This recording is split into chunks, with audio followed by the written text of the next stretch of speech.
Britta Teckenthrop, Qu'attends-tu? Albin Michel Jeunesse. Une chaise et les possibilités qu'elle offre. Empilage ici, présence rassurante là. Deux silhouettes féminines pensives dans deux lumières, l'une à l'intérieur, l'autre à l'extérieur.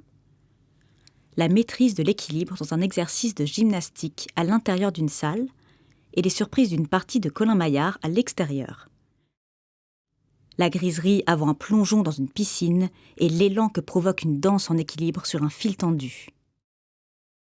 Aussi sobre qu'évocatrice, pleine de vie et de promesses, les gravures de Britta Teckenthrop ont une beauté tranquille due à leur agencement, mais aussi à un splendide travail sur la couleur et la matière.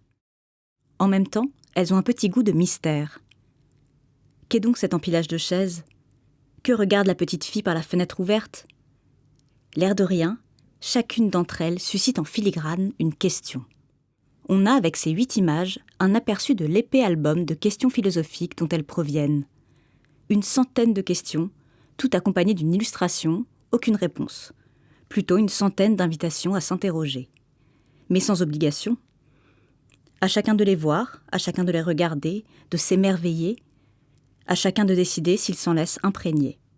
Britta Teckenthrop nous met le pied à l'étrier. Ses couleurs de fond souvent chaudes, parfois pâles, ses personnages extrêmement stylisés, de dos ou de profil la plupart du temps, ses décors volontiers réduits à quelques éléments, ses compositions harmonieuses sont autant de tapis rouges vers son art. Un art d'une extrême beauté plastique qui saisit des scènes de vie ou du quotidien pour en faire des œuvres à la profonde attraction. Contemplons-les, c'est le monde qu'on voit, les autres et aussi soi, comme une porte ouverte et une quête de l'intime qui se passe de mots.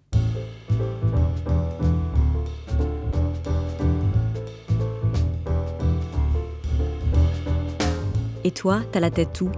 Dans les nuages ou dans les images?